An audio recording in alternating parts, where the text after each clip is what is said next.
제가 이 말씀을 준비했는데요. 김유적 지사님이 저보다 묵상을 더 하신 것 같아요. 훨씬 더 깊은 묵상 감사를 드리고요. 제가 찬양 또 찬양대 찬양 또 기도하면서 제 영업 비밀이 다 털렸습니다. 거기 다 나왔어요. 그래서 이거 어떻게 설교를 해야 되나 조금 난감함이 있는데요. 제가 오늘 아침에 오면서 참 이 집안은 되는 집안이다 이런 생각이 들었어요. 담임 목사님이 안 계신데 다들 일찍 오셔갖고 막 각자 맡은 것들 준비하시고 또 다른 것도 도와주시면서 하면서 야, 이런 집안이 안 되면 어느 집안이 되냐 제가 그런 생각이 들었는데 너무너무 감사드리고 정말 우리가 공동체다. 저 이 표현을 쓰기 좋아하는데 정말 하나님께서 기뻐 받으시는 공동체다 믿습니다. 예.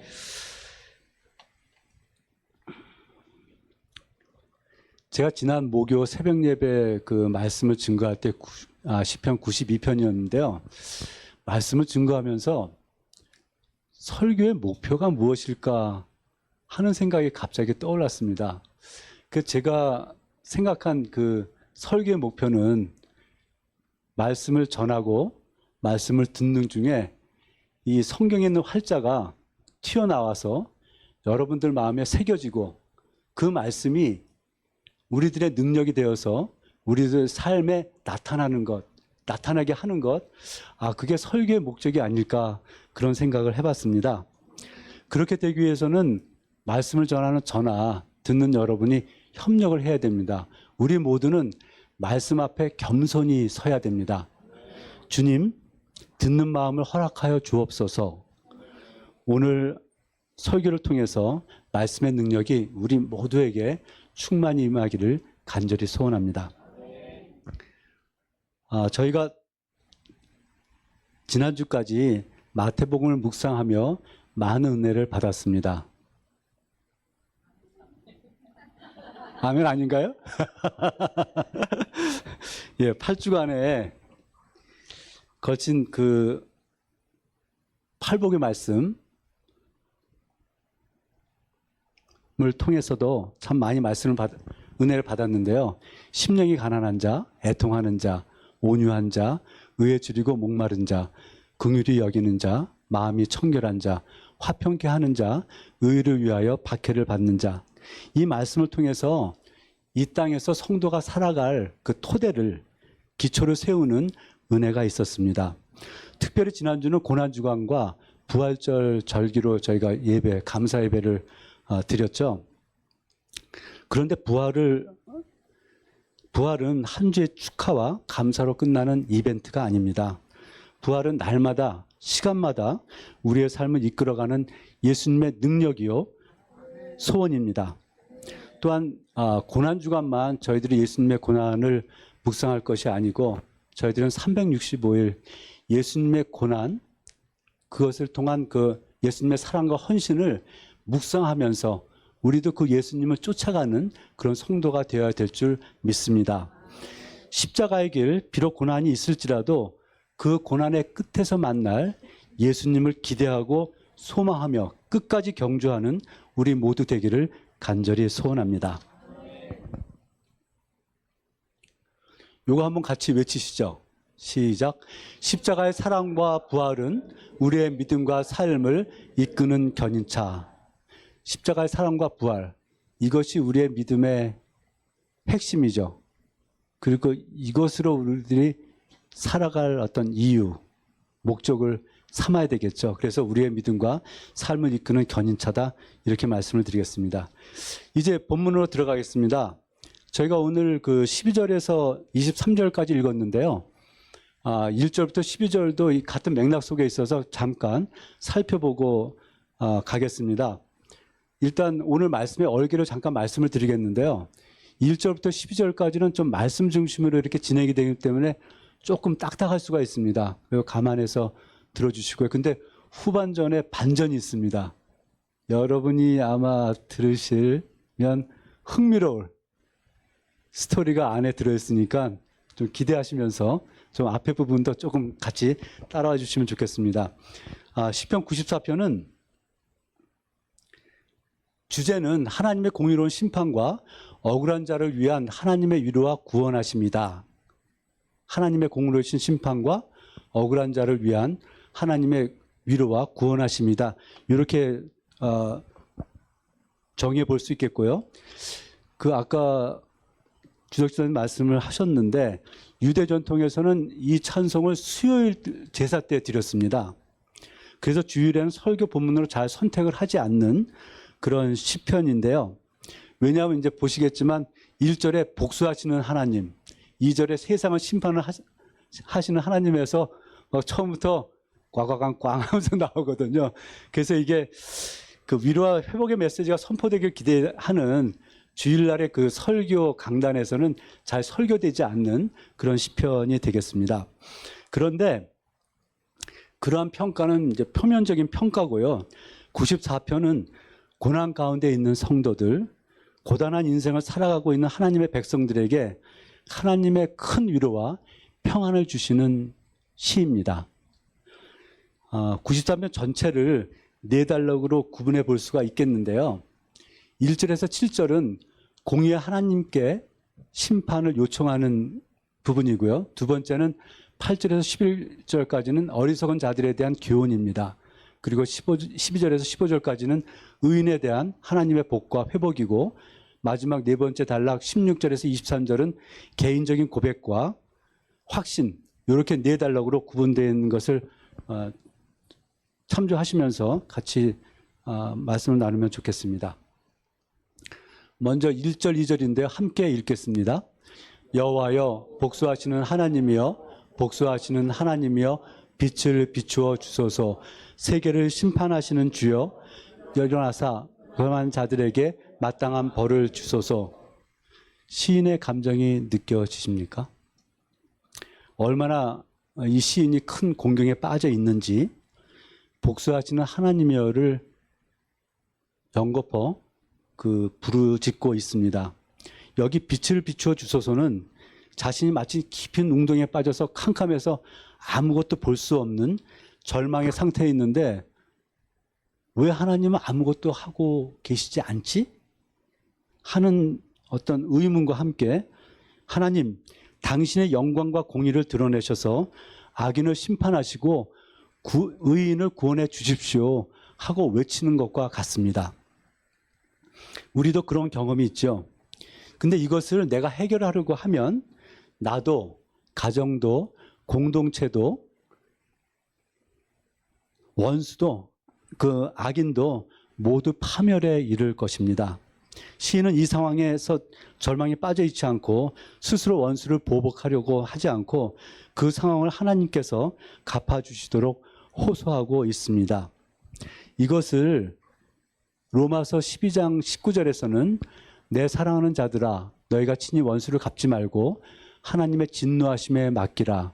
기록되었을 때 원수 갚는 것이 내게 있으니 내게 갚으리라고 주께서 말씀하시니라, 이렇게 말씀하고 있습니다. 그래서 시인이 자기의 고통과 또 악인들의 악행을 하나님께서 갚아주시도록 하나님께 올려드리고 있는 것을 볼 수가 있습니다. 3절에서 7절인데요. 같이 읽어보겠습니다. 여호와여, 악인이 언제까지 개가를 부르리이까? 그들이 마구 짓거리며 오만하게 떠들며 죄악을 행하는 자들이 다 자만하나이다. 여호와여, 그들이 주의 백성을 짓밟으며 주의 소유를 공고하게 하시며 과부와 나그네를 죽이며 고아들을 살해하며 말하기를 여호와가 보지 못하며 야곱의 하나님이 일어나 알아차리지 못하리라 하나이다. 3절에서 다시 시인의 격한 감정을 볼 수가 있죠. 언제까지 이렇게 본인이 지금 앓고 있는 이 감정을 주님께 올려드리고 있습니다. 4절에서 6절이 악인들의 악한 행위인데요. 요약해보면 교만하고 주의 백성을 짓밟으며 주의 소유를 빼앗고 과부와 나그네와 고아들을 살해한다고 고발을 하고 있습니다. 이는 악한 관리들이 과부, 나그네, 고아로부터 생명과 같은 그들의 생필품을 빼앗거나 문자 그대로 그들의 생명을 해하기까지 한다고 고발을 하고 있는 것입니다. 즉 힘없는 계층인 사회적 약자들이 가진 소량의 소유마저 빼앗기 위하여 살상까지도 서슴지 않았던 악행자들의 비열하고 잔혹한 실상에 대해서 고발을 하고 있는 내용이 되겠습니다. 이 구절 어서 많이 보신 듯하지 않습니까? 아모스, 미가와 같은 선지자들이 주전 8세기, 그러니까 아모스는 북이스라엘, 미가는 남유다에서 활동을 했었던 거의 동시대 그 선지자들인데요. 이들이 그 당시의 사회상을 이렇게 고발을 하고 있습니다.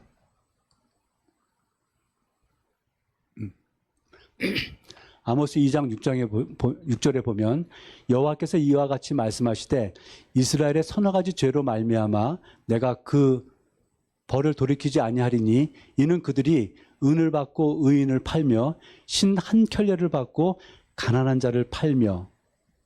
미가서 3장에서는 내가 또 이르노니 야곱의 우두머리들과 이스라엘 족속의 통치자들아 들으라. 정의를 아는 것이 너희의 본분이 아니냐.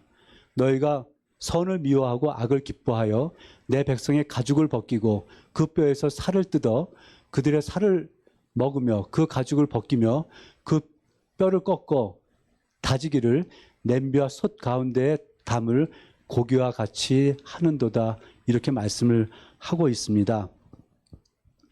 그렇게 아마 시인이 이 시편을 언제 저작했는지 기록이 되어 있지 않는데 이 맥락으로 볼 때 아마 그 당시가 아니었을까 그런 생각이 들고요. 그러면서 7절에 보면 하나님이 보지 못하며 알아차리지 못할 것이라고 의기양양하게 개가를 부르고 있는데 시인은 하나님 언제까지 그들을 그대로 내버려 둘 것입니까? 하고 호소를 하고 있습니다. 요 4절에서 7절까지 말씀을 보면 여기 원수들이 그 당시로는 하나님을 모르는 이방 민족이 아니고 이스라엘 공동체 안에 있는 힘 있는 자들이며 오늘날로는 세상 사람들이 아니고 하나님을 믿는 믿음의 공동체 안에 있는 사람들임을 알 수가 있습니다. 교회 안에서 이런 악행들이 직접 행해지겠습니까? 그렇지 않겠죠. 그러나 사회에서 국가에서 권력을 갖고 악행을 저지르는 사람들을 가리키고 있습니다. 지금도 우리가 많이 보고 있는 그런 사회상이라고 말씀을 드려볼 수가 있겠습니다. 다음에 8절에서 11절 같이 읽겠습니다. 백성 중에 어리석은 자들아 너희는 생각하라. 무지한 자들아 너희가 언제나 지혜로울까. 귀를 지으신 이가 듣지 아니하시랴. 눈을 만드신 이가 보지 아니하시랴. 뭇백성을 징벌하시는 이 곧 지식으로 사람을 교훈하시는 이가 징벌하지 아니하시랴. 여호와께서는 사람의 생각이 허무함을 아시느니라. 공동체 안에 악을 행하는 자들을 향하여 하나님께서 다 알고 계신다. 너희들을 징벌할 것이다. 너희들의 생각은 헛된 것이다. 이렇게 선포를 하고 있습니다. 여기 보시면 시인의 감정의 톤이 조금 누그러진 것을 느끼실 수가 있을 텐데요. 우리가 이런 상황을 스스로 해결하려 하면 속에서 열불이 나지 않습니까? 사고치기 아주 십상 아닙니까? 그런데 시인은 이것을 모두 하나님께 올려드리고 하나님께서 해결해 주시도록 맡겨드렸기 때문에 감정을 조절할 수가 있는 것입니다. 이 8절 말씀에 대해서 시편 14편 1절 4절에 보면 어리석은 자는 그의 마음에 이르기를 하나님이 없다 하는도다. 그들은 부패하고 그 행실이 가증하니 선을 행하는 자가 없도다. 죄악을 행하는 자는 다 무지하냐. 그들이 떡 먹듯이 내 백성을 먹으면서 여호와를 부르지 아니하는도다 말씀을 하고 있습니다. 그 다음에 12절에서 15절인데요. 같이 읽겠습니다. 여호와여 주로부터 징벌을 받으며 주의 법으로 교훈하심을 받는 자가 복이 있나니 이런 사람에게는 환난의 날을 피하게 하사 악인을 위하여 구덩이를 팔 때까지 평안을 주시리이다. 여호와께서는 자기 백성을 버리지 아니하시며 자기가 소유를 외면하지 아니하시리로다. 심판이 의로 돌아가리니 마음이 정직한 자가 다 따르리이다. 아멘. 12절 이하는 시의 흐름의 전환점입니다. 마라톤으로 따지면은 반환점을 지금 돌고 있는 것입니다.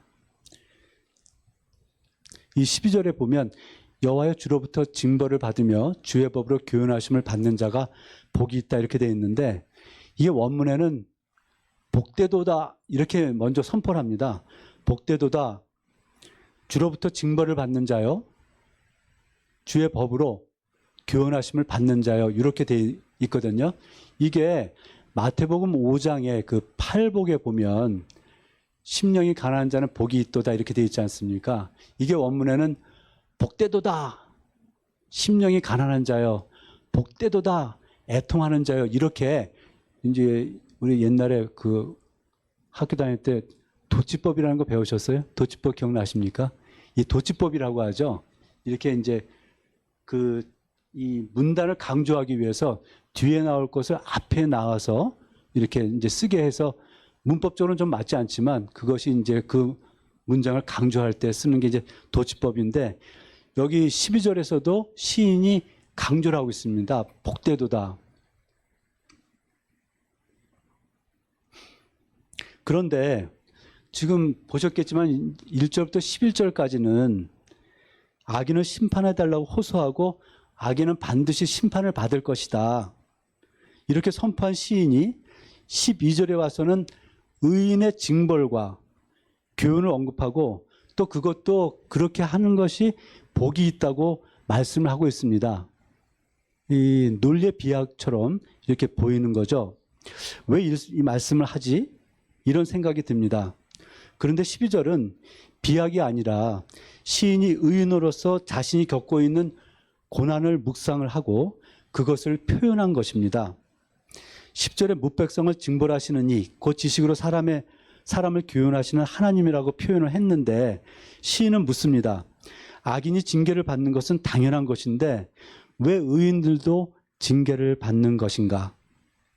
악인들로 인해 고통받고 고난에 처한 시인이 이제 의인에게 눈을 돌립니다. 그래서 제가 전환점이라고 이렇게 표시를 해봤습니다. 이 시인은 이제 생각합니다. 아, 의인도 징계를 받는구나. 징계를 받는 자가 복이 있다. 주의 법으로 교훈을 받는 자는 복이 있다. 이렇게 말씀을 하고 있습니다. 그러면서 그 복의 근거를 13절, 14절, 15절에서 말씀을 하고 있는 것이죠. 환난 날에 피하게 해주시고 또 악인을 위하여 구덩이를 팔 때까지는 이게 이제 결국 궁극적인 파멸을 얘기를 하는 거죠. 심판. 그때 평안을 주시고 그다음에 자기 백성을 버리지 아니하시고 자기의 소유를 외면치 아니하시는 분. 그래서 이 심판은 판결로 보면 판결이 정의롭게 되는데 마음이 정직한 자는 다 그 판결, 그 정의를 따른다 하고 표현을 하고 있습니다. 이거를 통해서 의인이 심판을 받지만 그러나 징계를 받지만 그러나 그 징계 속에서도 하나님의 그 피하시고 평안을 주시고 버리지 아니하시고 외면치 아니하시는 그 하나님을 묵상하면서 이 말씀을 기록을 하고 있는 것입니다. 그 주의 징계를 받는 자에 대해서 신명기 8장 5절에 보면 너는 사람이 그 아들을 징계함 같이 네 하나님 여호와께서 너를 징계하시는 줄 마음에 생각하고, 그리고 신약의 고린도전서 11장 32절에서는 우리가 판단을 받는 것은 주께 징계를 받는 것이니 이는 우리로 세상과 함께 정죄함을 받지 않게 하려 하심이라. 오늘 시편하고 딱 이렇게 그 매치가 되고 있죠. 이 말씀을 13절에 대입하면 이렇게 되겠습니다.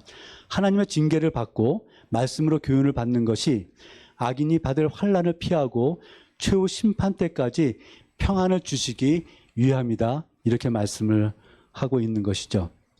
그때까지 의인도 고난을 당하고 징계를 받는다는 것입니다. 놀랍지 않습니까? 그런데 여기 세 번째 잠언 3장 11절에 보면은요. 내 아들아 여호와의 징계를 경히 여기지 말라. 그 꾸지람을 싫어하지 말라 말씀을 하고 있습니다. 징계를 가볍게 여기거나 싫어요 하지 말라는 것이죠. 징계가 평안을 주는 것이다.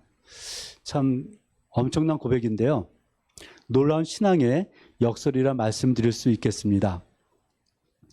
14절은 5절에 대한 응답으로 우리가 일시적인 삶에 어려움을 당할 수 있으나 하나님의 백성들은 결코 그 영원한 유산을 잃지 않게 되는데 그것은 여호와께서 우리를 포기하지 않으시기 때문이다 하고 시인은 자신의 신앙을 고백을 하고 있습니다. 벌써 마지막 단락에 왔습니다. 괜찮죠? 예. 이제 좀 어려운 부분은 좀 다 지나갔습니다. 그러니까 이제 졸리시는 분은 좀 눈 뜨시고. 예. 그 16절에서 23절 이제 마지막 단락이나 좀 길긴 합니다만 요것에 대한 소제목을 제가 하나님은 나의 피난처가 되신다 이렇게 요약을 해 보았습니다. 16절에서 17절 같이 읽겠습니다. 누가 나를 위하여 일어나서 행악자들을 치며 누가 나를 위하여 일어나서 악행하는 자들을 칠까? 여호와께서 내게 도움이 되지 아니하셨더라면 내 영혼이 벌써 침묵 속에 잠겼으리이다. 36절에서 악인들이 주의 백성들과 연약한 자들을 압제하고 죽인 일들에 대해서 하나님께서 적절한 때에 도움이 되셔서 그 악행하는 자들을 물리친다는 것입니다. 적시에 개입하셔서 정말 하나님의 때에 개입하셔서 구원하시는 하나님의 손길을 선포하고 있습니다. 오직 하나님만이 이 공경을 해결해 주실 수 있는 유일한 분이다 하고 시인이 고백을 하고 있습니다. 이 말씀과 함께 저희가 이 말씀도 한번 같이 읽어보겠습니다. 시작. 내가 산을 향하여 눈을 돌리라. 나의 도움이 어디서 올까? 나의 도움은 천지를 지으신 여호와에게서로다. 여호와께서 너의 출입을 지금부터 영원까지 지키시리로다. 아멘. 예, 아까 조준사님도 기도 중에 말씀하셨는데 저희가 이제 시편을 이제 묵상을 하게 되니까 시편을 많이 참조할 수밖에 없어요. 시편에 이제 시편 외에서도 관련된 내용들이 많이 나오지만 시편에 그 같은 내용을 이렇게 좀 다르게 표현하는 그 곳들이 곳곳에 나오거든요. 그래서 이 시편들이 그 인용이 되고 있는 것이고요. 18절부터 19절까지 함께 읽겠습니다. 여호와여 나의 발이 미끄러진다고 말할 때에 주의 인자하심이 나를 붙으셨사오며 내 속에 근심이 많을 때에 주의 위안이 내 영혼을 즐겁게 하시나이다. 여기서 나의 발이 미끄러진다는 것은 지금 갑자기 이렇게 미끄러진다는 것이 아니고요. 내가 이 고난을 참아왔고 견뎌왔는데 이제 더 이상 견뎌야 할 힘이 없습니다 하는 것입니다. 내가 이제 더 이상 서 있을 수가 없습니다 하는 시인의 고백입니다. 지금까지는 어떻게든 견뎌왔는데 이제 도저히 참을 수 없는 극한에 이르러서 내뱉는 그런 절망적인 탄성이다 이렇게 말씀을 드릴 수가 있겠고요. 우리가 감당하기 힘든 일이나 소식을 들었을 때 뭐라고 얘기하죠? 다리가 풀린다 이렇게 얘기를 하죠. 이제 그 지경까지 이 시인이 왔다 이렇게 이제 고백을 하고 있는 것입니다. 그때에 주의 인자하심이 헤세드가 힘이 없어 넘어지는 나를 붙잡으셨다는 것입니다. 이해가 되십니까? 내가 막 넘어지고 있는 그 순간에 하나님의 인자하심이 아까 주덕 지사님도 말씀하셨는데 이 헤세드가 사랑 아닙니까? 인자하심이 헤세드가 사랑 아닙니까? 그 하나님의 사랑이 나를 붙들어 주셨다 이렇게 고백을 하고 있는 것입니다. 하나님께서 그 백성과 맺은 언약과 신실한 사랑으로 자녀를 붙잡아 주시는 것, 이것이 우리가 하나님을 믿는 동기, 목적, 이유가 될 줄로 믿습니다. 저는 여기서 우리가 고난당하는 경우를 이 시편 94편에서는 주로 이제 악행을 행한 그 악인들에게 보응하옵소서, 복수하옵소서 이렇게 말씀을 하고 있는데요. 그 외에 다른 경우에 고난당하는 것을 함께 좀 나눠보고 싶습니다. 우리가 이제 살면서 고난이 있었죠.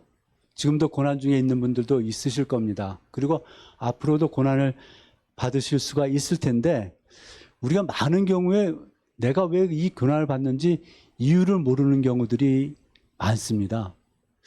내가 특별히 뭐 잘못한 것이 없는 것 같은데 또 내가 원인을 알 수 없는데 내게 찾아온 이 고난은 무엇이지 하면서 이 고난을 맞게 되는 경우들이 많이 있다는 것입니다.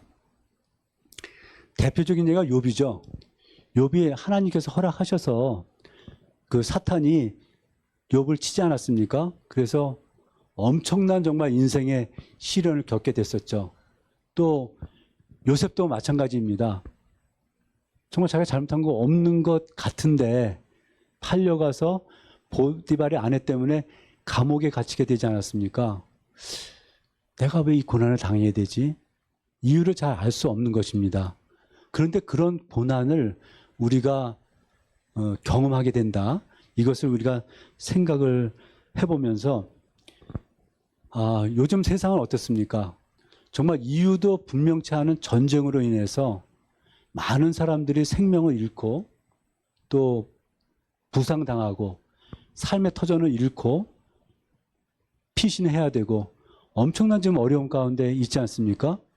거기 있는 예를 들어서 어린아이들, 그들은 이게 뭔지 전혀 뭐 이해를 하지 못하고 있는데도 불구하고 그들에게 고난이 찾아왔다는 것입니다.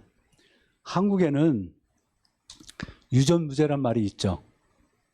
돈이 있으면 죄를 지어도 감옥에 가지 않고 돈이 없으면 죄가 없어도 누명을 쓰고 또 고소를 당하고 그래서 감옥에 가는 그런 일들이 종종 있다고 보고되고 있는 것을 저희들이 알고 있습니다. 특히 사회적인 약자들이 그런 고난을 받는 것이죠.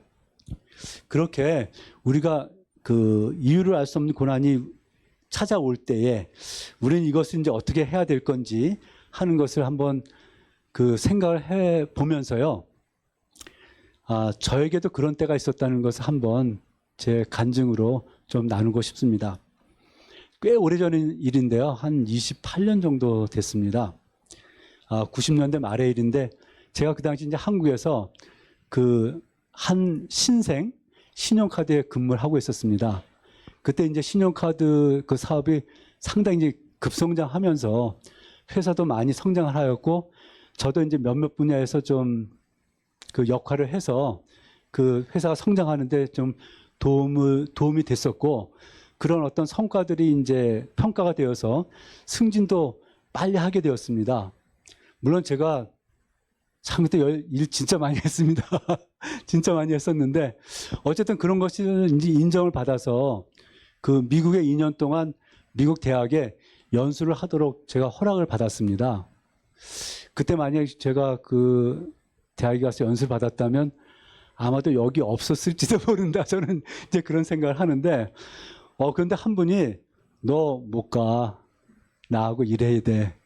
그러면서 막는 거예요. 그때 그러니까 사장님도 허락하셨는데 야, 그런 일도 있긴 있더라고요. 근데 어쨌든 이제 그것도 조직이니까 그걸 제가 어떻게 뿌리치지 못하고 그냥 눌러앉게 되었는데 그러고서 얼마 안 있다가 사장님이 바뀌었어요. 근데 그때부터 저한테 정말 알 수 없는 그런 이제 고난이 찾아왔습니다. 사장님께서 제 보직을 해임하시고 저를 주저앉히시는 거예요. 그래서 제가 회사에서 아무 일도 할 수 없도록 이렇게 이제 하셨어요. 그래서 저는 이게 뭐지? 이런 생각을 하면서 이게 왜 나한테 이런 일이 발생을 할까? 그러니까 처음에 이해할 수 없었고 받아들이는 것은 더 불가능한 그런 일이 이제 벌어진 겁니다.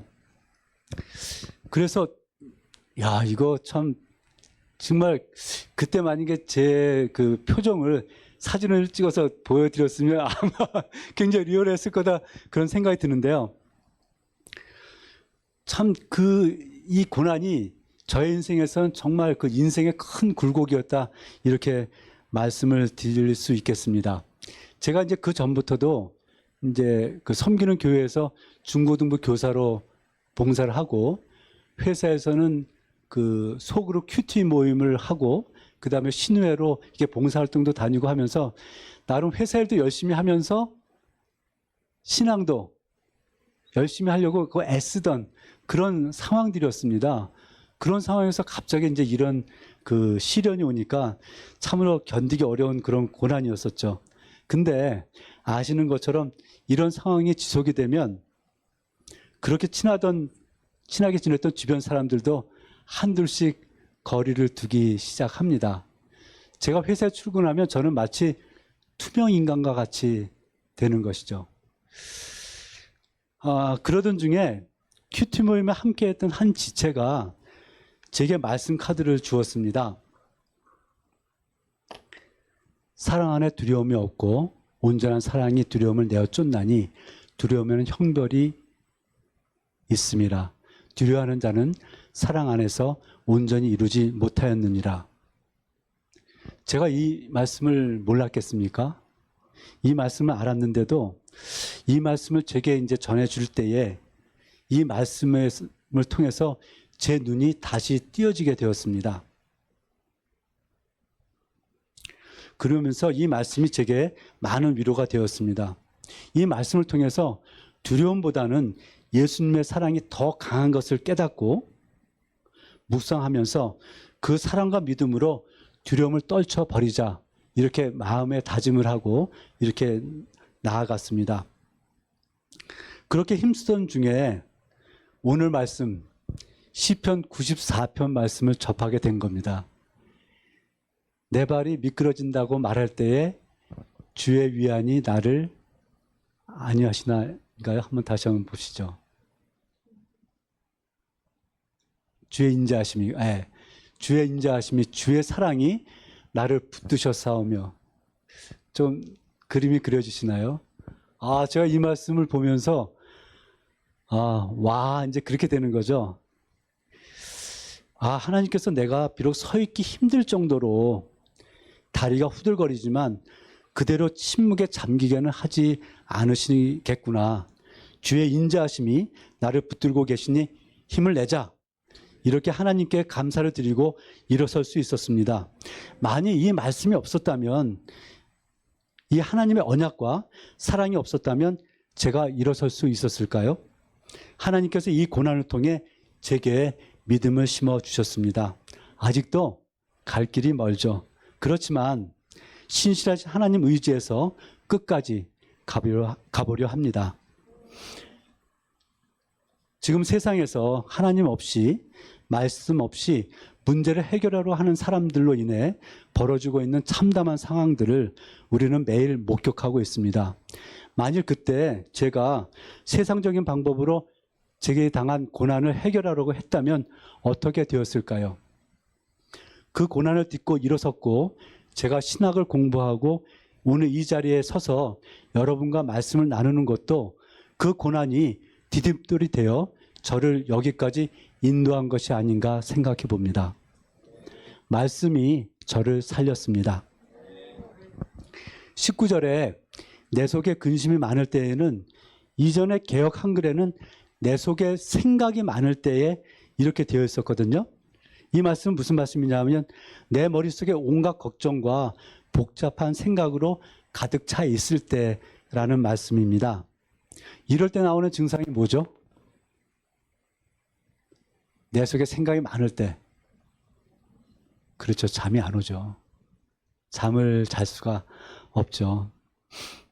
아마 경험들이 있으실 텐데요. 나에게 벌어진 일을 이해할 수 없고 또 그 일이 나에게 어떻게 영향을 미치며 어떤 결과를 가져올 것인지 온갖 생각으로 잠을 이룰 수가 없게 되는 것입니다. 욥이 고난 중에 이렇게 고백했습니다. 사람이 깊이 잠들 즈음 내가 그 밤에 본 환상으로 말미암아 생각이 번거로울 때에 두려움과 떨림이 내게 이르러서 모든 뼈마디가 흔들렸느니라. 이 말씀인 거죠. 그런데 이럴 때 주의 위안이 내 영혼을 즐겁게 하신다 하고 시인은 고백을 합니다. 주의 위안은 하나님 혹은 주변 사람들로부터 공급되는 위안입니다. 제가 궁지에 몰렸을 때 한 지체가 저에게 하나님의 말씀을 공급함으로 제가 그 시련을 이길 수 있도록 도와준 것과 같습니다. 또 제가 말씀을 묵상하는 중에 18절 말씀을 통해 큰 위로를 받고 힘을 얻어 그 시련을 이겨낼 수 있도록 하나님께서 인도해 주신 것을 의미합니다. 수면제가 우리에게 잠을 주시는 것이 아니고요. 말씀이 우리에게 평안의 잠을 주는 것입니다. 그리고 이런 상황, 나의 발이 미끄러진다고 할 때에, 내 속에 생각이 많을 때에 이겨낼 수 있는 한 가지 방법을 또 사도행전에서 찾을 수 있는데요. 사도행전 16장에 바울과 실라가 빌립보에서 선교를 하다가 그곳 무리에게 고발당하여 관리들이 옷을 찢어 벗기고 매로 치고 옥에 가두고 그 발을 착고에 든든히 채우는 일이 있었지 않습니까? 우리 같으면 내가 하나님을 위해서 멀리 낯선 곳에 와서 전도를 하는데 왜 이런 일이 일어나나? 하나님께서 우리와 함께 하시는 건 맞나? 온갖 생각으로 그 차가운 감옥에서 잠을 이루지 못했을 것입니다. 그러나 바울과 실라는 그 감옥에서 기도하고 찬송했다고 증언하고 있습니다. 그때 큰 지진이 일어나 옥토가 열리고 그들은 간수에게 복음을 전하고 풀려나왔습니다.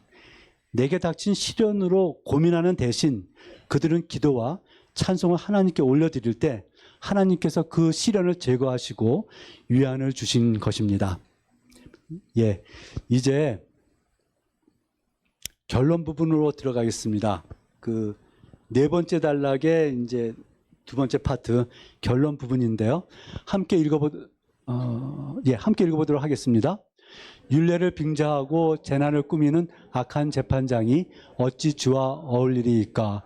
그들이 모여 의인의 영혼을 치려하며 무죄한 자를 정죄하여 피를 흘리려 하나 여호와는 나의 요새이시요 나의 하나님은 내가 피할 반석이시라. 그들의 죄악을 그들에게로 되돌리시며 그들의 악으로 말미암아 그들을 끊으시리니 여호와 우리 하나님이 그들을 끊으시리로다. 아멘. 앞서 보셨던 4절 6절에서 악인들의 악행을 여기 20절 22절에서 1절에서 다시 고발을 하고 22절 23절은 그러나 하나님은 나의 요새시요 피할 반석이 되셔서 그 악행을 피하게 하시고 그 악인들을 그들의 죄로 말미암아 끊으실 것이다 선포하면서 시편을 마치고 있습니다. 처음 하나님께 요청한 것을 이 끝부분에 와서 확신으로 마무리하는 것입니다. 이렇게 생각이 전환된 이유는 8절에서 11절에 보면 하나님이 다 보고 계시고 알고 계신다는 것이죠. 그리고 10절에서 15절에 보면 의인이 받는 고난은 하나님께서 허락하신 징계이기 때문에 환난을 날에 피하게 하시는 평안을 주시는 것이라는 확신이 이 시인의 묵상 중에 기도 중에 깨달았기 때문에 처음에 요청했던 것이 요청은 내가 갖고 있는 게 아니잖아요. 그것이 내가 갖고 있는 것 확신으로 변하게 되었다. 이렇게 말씀을 드릴 수가 있겠습니다. 그래서 처음에 탄식과 호소가 결론의 신뢰로 바뀌었다. 이렇게 보게 되겠고요. 하나님의 응답을 받아서 확신에 이른 것이 아닙니다. 하나님을 묵상하는 중에 새롭게 하나님을 알게 되어서 확신에 이른 것입니다. 하나님의 공의와 하나님의 공의 그리고 하나님께서 모든 것을 알고 계신다는 것을 깨달은 후 나타나는 필연적인 신앙 고백이다. 이렇게 말씀을 드릴 수가 있겠습니다. 이제 말씀을 정리해 보겠습니다. 세 가지로 한번 정리해 봤는데요. 첫째는 하나님의 침묵은 외면이 아니라 기다림입니다. 그러니까 시인은 보복하시는 하나님이여 나타내셔서 이렇게 부르짖음으로 하나님께 호소했지만 하나님은 이미 보고 계시고 일하고 계신다는 것이죠. 그래서 하나님의 침묵은 무관심이 아니라 정하신 때를 향한 기다림이다. 지금 하나님께서 아무것도 하지 않으시는 것처럼 느껴질 때 하나님은 보고 계신다는 이 말씀을 붙잡으시기 바랍니다. 상황보다 하나님의 성품을 신뢰하는 우리 모두 될 수 있기를 소망합니다. 두 번째는 의인의 고난은 버림이 아니라 훈련입니다. 여호와께서 징벌을 받는 자는 복이 있다. 이 말씀은 고난이 실패가 아니라 하나님의 손 안에 있는 훈련의 과정임을 보여줍니다. 내 고난을 단순한 불행이나 억울함으로만 보지 마십시오. 하나님께 왜입니까 보다 무엇을 배우게 하십니까? 하고 묻는 성숙한 성도가 되기를 바랍니다. 세 번째는요. 하나님의 피난처는 상황이 아니라 하나님입니다. 상황은 여전히 악하고 불의하지만 시인은 결론에 여호와는 나의 요새 내가 피할 반석이라고 고백을 하고 있습니다. 환경은 변하지 않았지만 믿음은 확신으로 바뀌었습니다. 문제의 해결보다 먼저 피난처를 분명히 해야 하겠습니다. 사람, 환경, 조건이 아니라 하나님을 나의 안전으로 삼으시길 바랍니다. 여기 첫째, 둘째, 셋째 함께 읽고 기도 드리시겠습니다. 첫째, 하나님의 침묵은 외면이 아니라 기다림입니다. 둘째, 의인의 고난은 버림이 아니라 훈련입니다. 셋째, 우리의 피난처는 상황이 아니라 하나님입니다. 네.